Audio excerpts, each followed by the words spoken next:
Sir आज हम centroid और इन सेंटर का जो टॉपिक हमने पिछले सेशन में लिया था उसी को कंटिन्यू कर रहे हैं। और अगले सेशन में आज का जो सेशन है, आज हम बात करेंगे सर्कम सेंटर के बारे में। आज हम बात कर सकते हैं ऑर्थो सेंटर के बारे में। ये कुछ टॉपिक्स हमारे रह गए थे, हम कुछ क्वेश्चंस देख लेंगे और उसके बाद फिर हम आगे बढ़ेंगे इन क्वेश्चंस करने के लिए। तो मैं शुरू करता हूँ सर्कम सेंटर से। और सर्कम सेंटर बनाने के लिए आपको एक चीज़ पहले सीखनी होगी, वो है परपेंडिकुलर बाइसेक्टर। तो जैसा कि हमने कल की क्लास में देखा कि हम सबसे पहले एक ट्राइंगल फॉलो करेंगे। एक्यूट एंगल ट्राइंगल होना चाहिए, ये बेसिक कंडीशन है। ABC सपोज करो मेरा एक्यूट एंगल ट्राइंगल मैंने ले लिया है और यहाँ पर हम बात कर रहे हैं सर्कम सेंटर की।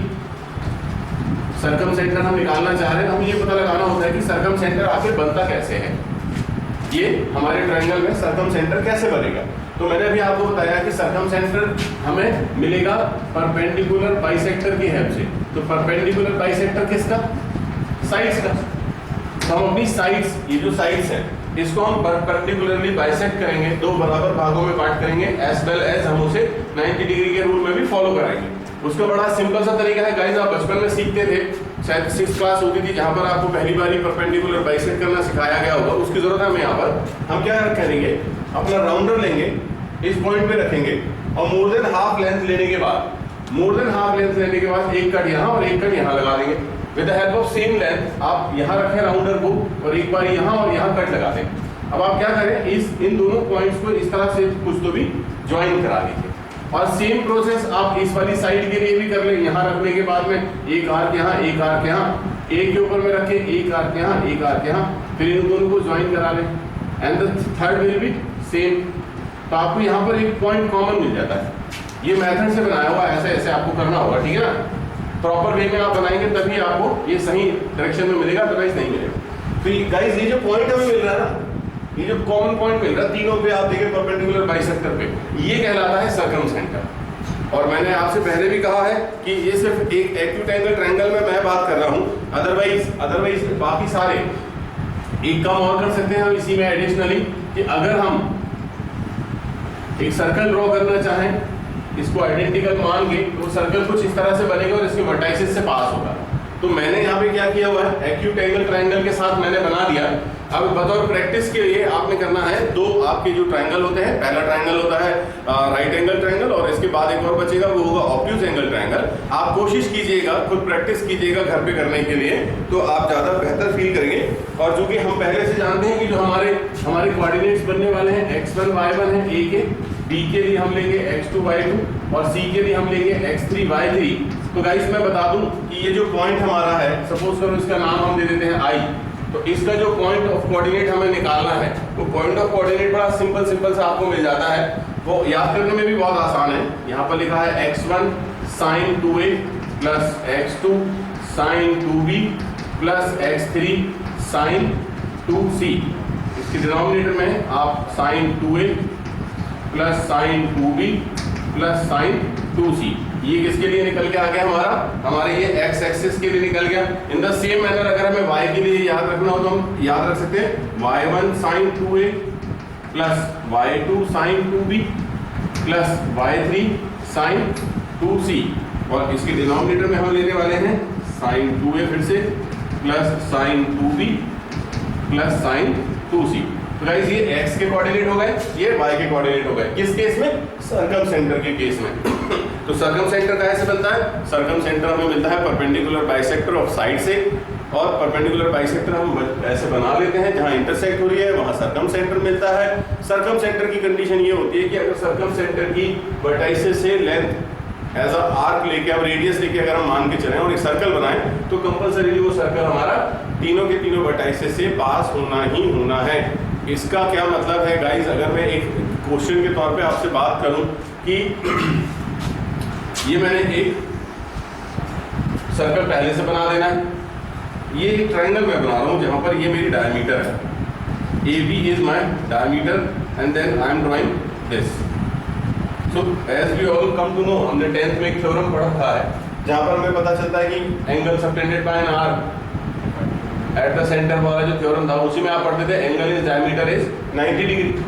तो इसका बायोलॉजिकल अगर आप बात करें लॉजिक के साथ, तो आपको मालूम है कि इसको बाइसेक्ट आप करोगे, इसको बाइसेक्ट आप करोगे और इसको तो बाइसेक्ट आप करोगे, तो ये तीनों के तीनों कहाँ मिलने वाले हैं हमें, हमारी डायमीटर में मिलेंगे। वो तो हमें मालूम है, हमने पहले सर्कल बना लिया था। लेकिन इसी को अगर आप बिना सर्कल के बनाते और फिर ये पॉइंट निकालते तभी पॉइंट यहीं आता। तो वाइस वर्सा बातें काम कर रही हैं यहाँ पर। सेंटर अगर हाइपोटेनियस पे है तो कैसा बनेगा, अगर सिर्फ एक राइट एंगल ट्रायंगल हम सर्कम सेंटर ढूंढ रहे हैं तो फिर सर्कल कैसे बनेगा, आप बना के जरूर देखिएगा with the help of pencil and scale. तो अगला जो टॉपिक है क्वाइट इंटरेस्टिंग है। यहाँ पर हम बात करेंगे अभी ऑर्थो सेंटर के बारे में। What is it, that is ortho centre. तो गाइस ऑर्थो सेंटर जो है ना, ऑर्थो सेंटर बहुत मजेदार होता है, बहुत कंफ्यूज करता है। मतलब मजेदार ऐसा कि कंफ्यूज बहुत करता है। मेरे बताने के बाद भी, मेरे पूछने के बाद भी ना आप देखिएगा कैसे कंफ्यूज होते हैं। बात करते हैं फिर समझ में आएगा। ऑर्थो सेंटर बनता है गाइस एल्टीट्यूड से। आप सबसे पहली समस्या ये है कि क्या हमें एल्टीट्यूड मालूम है, क्या हमें एल्टीट्यूड मालूम है? तो डेफिनेटली हमें एल्टीट्यूड मालूम होता है। एल्टीट्यूड होता है, मैं बताता हूँ आपको। सपोज करो ये फिर से मैंने एक ट्रायंगल ले लेना, एक्यूट एंगल ट्रायंगल, मैं एग्जांपल के तौर पे लूंगा। ये मैंने एक ट्रायंगल लिया हुआ है, named it A B and C. Acute angle है तीनों के तीनों, है ना। दूसरे नंबर पे क्या है, वर्टेक्स से सामने वाली साइड पे अगर मैं परपेंडिकुलर ड्रॉ कराऊं, कहां से, इस बार हमने परपेंडिकुलर बनाया है लेकिन ये परपेंडिकुलर बाइसेक्टर है। यहाँ पे मैं बात कर रहा हूँ आपसे कि हमें वर्टेक्स से किसी साइड पे परपेंडिकुलर डालना है। अब ये अपने आप में एक बहुत डिफिकल्ट जॉब है कि एक पॉइंट दिया है और पॉइंट दिया है तो सामने वाली साइड पे हमें परपेंडिकुलर ड्रॉ करना है। ये अपने आप में एक बहुत बड़ी मुसीबत है। तो क्या करना है आपको मैं बता दूं, आप ए के ऊपर में रख लें अपना राउंडर, बहुत सिंपल है। उसकी लेंथ कुछ इस तरह से ले कि वो बीसी को क्रॉस कर रहा हो, ठीक है। और फिर आप यहाँ पर ऐसा एक आर्क बना लें।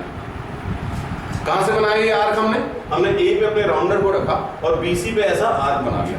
अब आप बी पे रखें, यहाँ पे आर्क बनाएं, सी पे रखें, यहाँ पे आर्क बना लें और ये पॉइंट यहाँ आपके मिल रहे हैं। आप इस तरह से जब लाइन खींचेंगे you will get that this is 90 degree.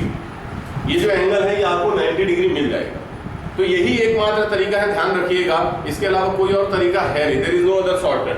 तो अब हम क्या करने वाले हैं, यही काम हम यहाँ से यहाँ करेंगे, ये 90 डिग्री। और जब हम ये काम अगला करने जाएंगे तो ये हमें कुछ इस तरह से ये 90 डिग्री मिलेगा। मतलब क्या क्या है, ये एल, एम और एन, ये तीनों कहाँ इंटरसेक्ट हो रहे हैं आप देख सकते हैं। ये तीनों यहाँ पर इंटरसेक्ट हो रहे हैं और इसे हम नाम देंगे अपना ऑर्थो सेंटर। याद रहेगा।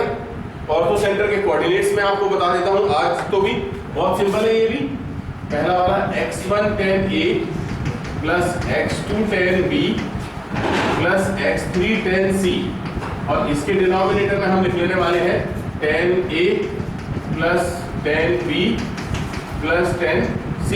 और in the same manner y1 tan A plus y2 tan B plus y3 tan C। इसके नीचे क्या हो जाएगा आपका, फिर से tan A plus tan B plus tan C। तो गाइस ये हमारे लिए क्या बन गए, हमारा ऑर्थो सेंटर जो हमें मिला उसके coordinate with respect to x और y। बनाना तो आपने सीख लिया कि कैसे बनाना। छोटी सी बात अगले ट्रायंगल में मैं चलता हूँ। मैं आपको होमवर्क तो दे रहा हूँ लेकिन होमवर्क रहेगा आपको बना के देखना है। बता तो मैं दे रहा हूँ पर आप बना के देखिएगा। तो अगला ट्रायंगल हमने ले लिया राइट एंगल ट्रायंगल, थोड़ा छोटा लेते हैं क्योंकि ये इजी होता है। फिर से ये A है, ये B है और ये C है। पता है जब बच्चों को बोला जाता है ना कि एक वर्टेक्स है उससे सामने वाली साइड पे 90 degree banana, what did I से, वर्टेक्स है उसके सामने वाली साइड पे हमें 90 डिग्री बनाना है, ठीक है। तो बच्चा खोज रहा होता है कैसे बनाऊं। इस केस में यार खोजने की जरूरत क्या है मेरे भाई, ये ऑलरेडी यहाँ पे 90 डिग्री बना रहा है, ये C जो है वो ऑलरेडी AB के ऊपर यहाँ 90 डिग्री बना रहा है, तो दो तो हमें मिल गए। अब तीसरा क्या करना है, यहाँ से आप आर्क ले लीजिए, फिर यहाँ से यूं कट कर लीजिए और यहाँ से एक लाइन आप ड्रॉ करा दें जो 90 डिग्री मिल जाएगी आपको। सिंपल है। अब ये तीनों कहाँ इंटरसेक्ट कर रहे हैं, एट दिस पॉइंट। और अगर इस पॉइंट को सेंटर लेके आप सर्कल बनाना चाहें तो सर्कल भी आप बना सकते हो, ठीक है ना। देन अगेन तीसरे नंबर की बात जो मुझे काफी इंटरेस्टिंग लगती है वो मैं आज आपको बताना चाह रहा हूँ कि जब आप बात करते हैं सर ऑब्ट्यूज एंगल ट्रायंगल की, तो यहाँ जो होता है ना आपके पास जो समस्याएं ऑलरेडी बहुत सारी हैं बच्चों के पीछे, वो और बढ़ जाती है कि ऊप्स। अब मैं आपसे बात कर रहा हूँ कि हमें वर्टेक्स लेना है A और साइड लेना है BC, अभी हैबिचुअल है, सर ने जो बोला वही तो सुनना है। तो हमने बोला वर्टेक्स ए, साइड बोला BC, मैंने बोला बना दो एल्टीट्यूड। आप यकीन नहीं करेंगे, अगर मैंने ये टास्क 100 बच्चों को दिया हुआ है, 90 बच्चे ये गलती करते हैं। मैं बता रहा हूँ गलती क्या करते हैं। वो बोले सर ये बन गया 90 डिग्री, तो फिर उनको बोलो भाई B से बना दे, तो उन्होंने ये बना दिया B से बिल्कुल सही सही। और फिर C से बोलो तो C से भी वो बना दिए होते हैं, क्योंकि उन्हें पता है एक पॉइंट से पास कराना है किसी भी तरह। तो कई बार बच्चे इस तरह की गलतियां करते हैं। मैं आपको गाइड इसलिए कर रहा हूं क्योंकि आप ये गलती मत कीजिएगा। अगर मेरे बनाने के पहले आपके दिमाग में आ गया था कि कैसे बनेगा तो बहुत अच्छी बात है, अगर नहीं आया था तो चलिए हम मिलकर सीख लेते हैं, कोई बहुत बड़ी चीज नहीं है। क्या करना होगा, we must have a obtuse angle triangle है, हमारे पास ऑब्ट्यूज एंगल ट्रायंगल है। हमें ये वर्टेक्स ए है जहां पर ये साइड BC पे हमें परपेंडिकुलर ड्रॉ करना है। तो सबसे पहले हम इस BC को एक्सटेंड कर लेंगे कुछ तो भी इस तरह से। फिर आप यहां से एक आर्क बना लीजिए यू, फिर कट करने के बाद में, आर्क कट करने के बाद में ये पॉइंट आपको मिलता है, दिस इज योर एल्टीट्यूड। बहुत सिंपल है यार, बहुत सिंपल है। आप इस लाइन को भी इस तरह से आगे बढ़ा दीजिए इस वाली साइड में, फिर C से आप यहाँ पे आर्क बना लें, यहाँ पे आर्क काट कर लें, देन आप इनको मिला लें, तो यहाँ पर आपको क्या मिल जाएगा 90 degree. And more over on that आप जब इस पॉइंट से यहाँ पर आर्क बना के बनाएंगे ये 90 डिग्री, तो अभी ये फिगर अधूरा है। फिर अधूरा है तो पूरा कैसे होगा, आप सबसे पहले इसे आगे बढ़ा लें, फिर आप इसे आगे बढ़ा लें, और फिर आप इस वाली को भी आगे बढ़ा लें। मेरा आप समझ रहे हैं, मेरी फिगर पे मत जाइएगा, वो बहुत बड़ा हो गया और चौक और डस्टर है।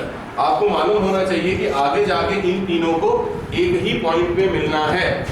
चाहे हम ऑर्थो सेंटर की बात करें, चाहे इन सेंटर की, सरगम सेंटर की, किसी भी सेंटर की हम बात कर रहे हो, पॉइंट ऑफ लॉजिक ये है कि अगर वो मीडियन से बन रहे हैं, वो एंगल बाइसेक्टर से बन रहे हैं, वो परपेंडिकुलर बाइसेक्टर से बन रहे हो, चाहे वो एल्टीट्यूड से बन रहे हो, उनको सबको मिलना एक ही पॉइंट पे है। जैसे यहाँ पर ये, तो ये बाहर मिलेगा, लेकिन ये मिलेगा इसी तरह से।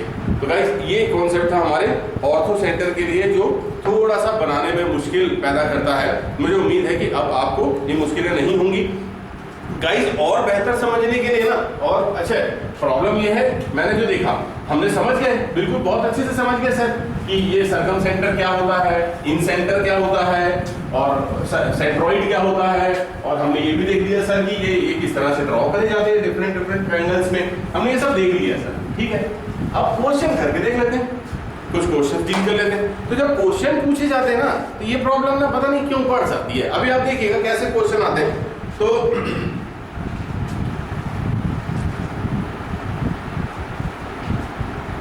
मैं क्वेश्चन लिखूंगा, उसको समय लगेगा, सॉरी टू से। If a vertex of a triangle is 1 1, question आप साथ में समझते चलें। If a vertex of a triangle is 1 1 and the mid point of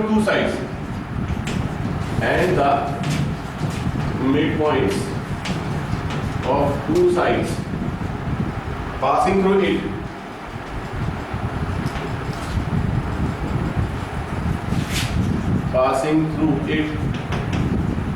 are -2, 3 and 5, 2. Then find the centroid.